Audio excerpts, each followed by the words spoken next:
Good morning, class 8. So, class 8, yesterday we started a new chapter, that is Introduction to Graphs.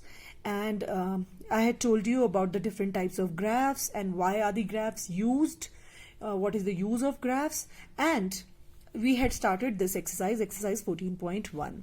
We had completed question number 1, 2 and 3, and I hope you all have understood what we need to do with the graph. Such graphs which are formed in the form of a line are called linear graphs. They are called linear graphs because linear means line.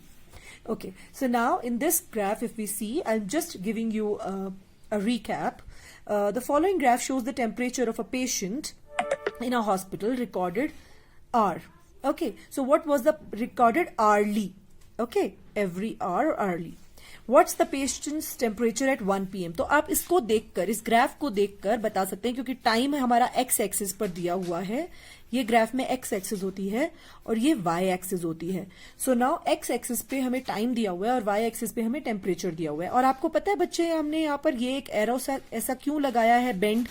इस bend का मतलब होता है कि यहाँ अगर 0 है तो यहाँ पर हम ग्राफ को मेजर नहीं कर रहे हैं, हम सीधा 34 पर आ गए. अदरवाइज 0 से लेके, क्योंकि हम एक एक का डिफरेंस ले रहे हैं ना, 34 से 35, 36, 37. सो यहां पर 0 से 34 इतने से में कैसे आ गया? क्योंकि हमने ये लगा दिया कि हमने उसको छोटा कर दिया, नहीं तो ग्राफ बहुत लंबा बन जाता, वाई एक्सिस बहुत लंबी होती.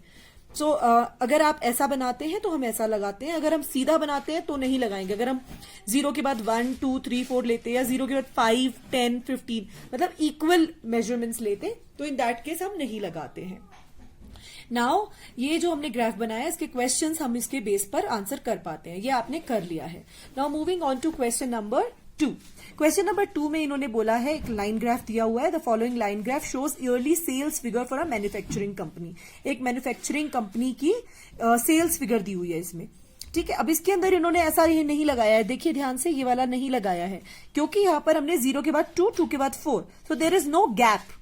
ओके, सो हमने यहां पर 2002 में देखा 4 है, 2003 में देखा 7 है, 6 और 8 के बीच में 7, 2004 में 6 है. सो उसके ऊपर बेस्ड हमने क्वेश्चंस को देखा और किया. नाउ क्वेश्चन नंबर 3 हम लोग कर रहे हैं. क्वेश्चन नंबर 3 भी हमने कल कर लिया था. इसके अंदर क्या था? For an experiment in botany 2 different plants. हमने इसमें 2 ग्राफ्स बनाए हैं, एक ही उसमें 2 लाइन ग्राफ्स देख रहे हैं आप. तो जो इसमें हम लोग एक इंडेक्स बनाते हैं. इंडेक्स मतलब कि हम बताते हैं कि डॉटेड लाइन जो है वो प्लांट ए है और जो सॉलिड लाइन है वो प्लांट बी है. और इन दोनों के, प्लांट ए और प्लांट बी का, इन्होंने क्या देखा है? इन्होंने देखा है कि उसकी डिफरेंट स्टेजेस पे एवरी वीक हाइट चेक की गई है, हाइट्स चेक करी गई है और वो बताया है. और आप एक चीज देख सकते हैं, सेकेंड वीक पर दोनों की हाइट जो है वो सेम आ रही है. ओके, फिर थर्ड वीक पर प्लांट ए पीछे रह गया है, प्लांट बी की हाइट ज्यादा हो गई है. सो ये ग्राफ से हमें पता चलता है.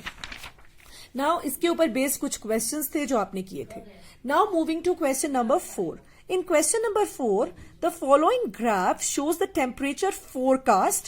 Temperature forecast का मतलब क्या होता है? Forecast होता है जैसे weather forecast देते हैं कि आज शाम को आंधी आएगी या बारिश आएगी. This is called forecast, weather forecast. ऐसे ही temperature का forecast दिया जाता है किसी भी जगह का कि ये temperature expected है इस date को या इस day को. And the actual temperature for each day of the week. अभी एक week का फोरकास्ट टेम्परेचर और एक्चुअल टेम्परेचर दोनों का ग्राफ बनाया गया है टू चेक कि हम कितने करेक्ट होते हैं. नाउ इसके ऊपर बेस्ड क्वेश्चन है. First question is, on which days was the forecast temperature the same as the actual temperature. तो हम इस ग्राफ से फटाफट देख सकते हैं, जहां पर ये लाइन मिल रही है वो दोनों का सेम है. देखिए, forecast temperature is the dotted one, dotted line graph, and actual temperature is the solid line graph. ये इन्होंने इंडेक्स बनाया हुआ है. Now on Tuesday it is merging. So Tuesday को यहां पे एक दीजिए आप, ट्यूजडे कॉमा, यहां पे फिर फ्राइडे को फिर ये सेम डेट आ रही है, सेम टेम्परेचर पे आ रहा है. एंड देन संडे, संडे को भी सेम आ रहा है, 35 दिया था फोरकास्ट भी और वो भी. So on these 3 days actual temperature और फोरकास्ट टेम्परेचर सेम है. ओके बेटा, next question, what was the maximum forecast temperature during the week. Forecast में पूरे उसमें अगर हम देखें तो सबसे ज्यादा 35 ही रहा है. सो 35 डिग्री सेल्सियस. ये आपको कहां से पता चल रहा है? टेम्परेचर के ब्रैकेट में यूनिट भी लिखा है. Next question, what was the minimum actual temperature during the week. Actual temperature minimum. So अब ध्यान से देखिए, मिनिमम एक्चुअल टेम्परेचर जो है वो ये 2 है, ये भी वही है। एक्चुअल टेम्परेचर इज डॉट ये वाला, तो ये नहीं है, ये तो ज्यादा है। 15 इज मिनिमम, उससे नीचे नहीं आ रहा है, देखो। Now moving to the part, on which day did the actual temperature differ the most from the forecast temperature.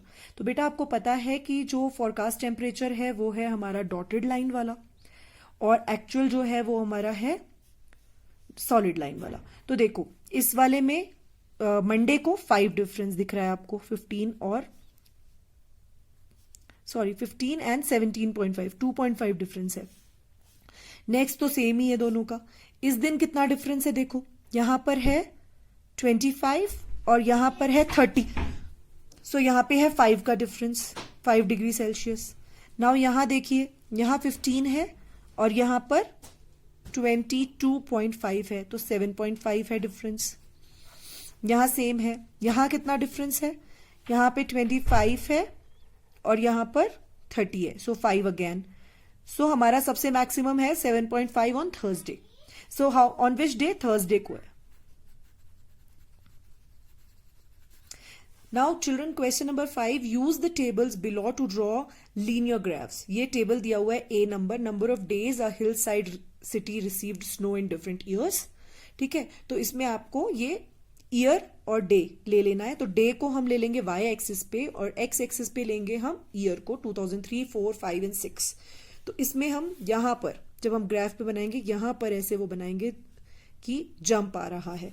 ठीक है, क्योंकि 2003 0 से 2003 के बीच में you have to have this. So 2003, 4, 5 और 6, उसमें 8, 10, 5 एंड 12 है। ये आपको सिर्फ लीनियर ग्राफ पे ड्रॉ करना है। दूसरे ग्राफ पे, अब ये मैं आज आपको नहीं करके दिखा रही हूं क्योंकि नेक्स्ट क्लास में हम ग्राफ वाला काम करेंगे, क्योंकि एक्सरसाइज 14.2 जो है it's all talk about graphs, तो आपको ग्राफ बुक लेनी है बच्चों। Now population of main and women in a village in different years. ये 2003, 4, 5, 6 और 7 में मेन और विमेन की जो पॉपुलेशन है वो बनाना है ग्राफ। तो ये अलग अलग ग्राफ्स बनेंगे बेटा। Coming to question number 6 now, a courier person cycles from a town to a neighboring suburban area to deliver a parcel to a merchant. एक कुरियर पर्सन है जो कि साइकिल पे जाता है टाउन से लेके एक नेबरिंग सब अर्बन एरिया मीन्स जो सिटी जैसा होता है, वहां पर वो एक मर्चेंट को पार्सल डिलीवर करने जाता है। उसका distance from the town at different times जो है वो इस ग्राफ में दिखाया है। टाउन से शुरू होकर डिफरेंट प्लेसेस पे जहां जहां वो रास्ते में रुकता है या जाता है वो इसमें दिखाया है। ओके, सो नाउ इस ग्राफ को ध्यान से देख के you have to answer these questions. What is the scale taken for the time axis. तो आप देखिए ये टाइम एक्सिस है, यानी कि एक्स एक्सिस पे टाइम बना है। स्केल क्या लिया हुआ है, 1, 2, 3, 4। So the scale is 4 units is equal to 1 hour. Next, how much time did the person take for the travel? तो आप देखिए उसने 8 o'clock शुरू किया था और लास्ट वो कहाँ पे पहुंचा है, 22 किलोमीटर कंप्लीट करने के बाद एट 11:30। 11 और 12 के बीच में है एग्जैक्टली ये 2 यूनिट्स के बाद। So this is 11:30, half an hour. 1 hour है तो half an hour. So 11:30। So 11:30 में से 8 हम माइनस कर देंगे। 11:30 minus 8 hours is equal to 3 hours 30 minutes, right?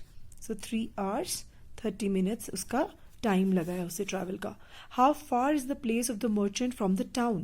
Town से कितनी दूर है। टाउन अगर ये 0 पे था तो टाउन से मर्चेंट की जगह 22 किलोमीटर है। ये वाई एक्सिस से पता चल रहा है हमें।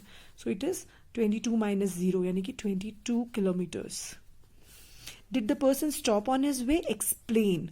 एक्सप्लेन आप कैसे करेंगे, देखो जब हमारा यहाँ से चला वो साइकिलिस्ट, सो 8 o'clock से लेके 9 o'clock तक वो पहुंचा 10 किलोमीटर्स पे।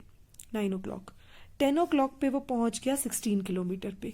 अब आप नोटिस कीजिए for good about half an our वो मूव ही नहीं कर रहा है, 16 किलोमीटर पर ही है। सो दिस मीन्स कि वो स्टॉप हुआ है फॉर हाफ एन आवर। ठीक है, so you can say from time 10 AM to 10:30 AM the distance is at 16 only. So this means that the cyclist has stopped for half an hour. During which period did he ride fastest. अब हमें देखना है कि कब वो सबसे fast उसने ride किया है। आप 8 to 9 पर देखिए उसने कितना ट्रैवल किया है, कितने डिस्टेंस कवर किया है 1 घंटे में। सो फर्स्ट 8 to 9 AM उसने 10 किलोमीटर कवर किया। 9 to 10 यानी again another 1 hour it has covered from 10 to 16, so 6 kilometres. आपको देखने से भी लगेगा कि ये लाइन ज्यादा कौन सी है। फिर यहाँ तो वो 0 किलोमीटर चला है क्योंकि 16 से 16 पे ही रहा next half an our.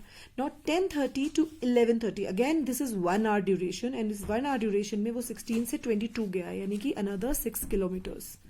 So children, what is the fastest? Fastest is 8 to 9 during which period? So from 8 AM to 9 AM is the fastest. Okay children. So now moving on to the next question. Question number 7. It says, can there be a time temperature graph as follows? Justify your answer. Now in this question, इन्होंने 4 options आपको दिए हैं और time और temperature का graph बनाया है। ठीक है, ये 4 ग्राफ्स हैं। अब आपको बताना है इसको देखकर कि which graph is possible. Can there be a time temperature graph as follows. कौन कौन से हो सकते हैं, let's see. This is temperature on the Y axis and X axis पे टाइम है। तो अगर टाइम बढ़ रहा है तो टेम्परेचर भी बढ़ रहा है। So this means we are getting a upward motion, we are getting upward graph. So this means कि टाइम के साथ टेम्परेचर बढ़ रहा है। Now this is the opposite, second option में ऑपोजिट है, यानी कि अगर टाइम बढ़ रहा है तो टेम्परेचर रिड्यूस हो रहा है। टेम्परेचर यहाँ पर इतना था और उसके बाद कम हो गया और कम और कम और कम। टाइम के साथ टाइम बढ़ता जा रहा है, टेम्परेचर घटता जा रहा है। This is also a possibility. ये रात दिन में होता है कि टाइम बढ़ता है और जैसे जैसे सूरज और गर्मी होता है तो दिन में गर्मी होती रहती है। ये रात लग रही है जिसमें कि रात को टेम्परेचर गिरते जाता है, ठंड बढ़ती जाती है। So this is temperature is reducing with time. Next one, in this one if you see carefully बेटा, time is here and temperature is here, यानी कि अब यह दिखा रहा है कि एक फिक्स टाइम पर टेम्परेचर जो है वो बढ़ते जा रहा है। This is just not possible कि इतना ज्यादा चेंज हो जाए टेम्परेचर में एक पर्टिकुलर टाइम पर। कैसे हो सकता है, उसी टाइम पे टेम्परेचर बढ़ते जा रहा है और उतना बढ़ते जा रहा है। तो this is not a possible graph. Next है टाइम और टेम्परेचर अगेन। इसमें आप देख रहे हैं टाइम जो है वो बढ़ रहा है पर टेम्परेचर कांस्टेंट रह रहा है क्योंकि वो बढ़ ही नहीं रहा। देखिए बिल्कुल कांस्टेंट है, उतना ही है, जितना भी यहां पर था उतना ही है। So this is constant temperature at time increasing. So this is a possible graph. So आपको बस ये टिक करने हैं और इसमें सोचना है कि क्यों होगा ये। Okay, so I hope you can all understand it. Now with this we finish this exercise and in the next class we will do question number 5 जो हमें ग्राफ बुक में करना है, and the next exercise which also we have to do it in the graph book itself. Okay, so let's wait for the next class. We will do the next all the questions, in fact 14.2, 14.3 and one question from this all we have to do in graph book. So children, you have to get your graph book for the next class. Okay, so this is also graphs, and then we have this miscellaneous exercise also with graphs. So we need at least 12 to 15 graph sheets. Okay children, so you better get the graph notebook.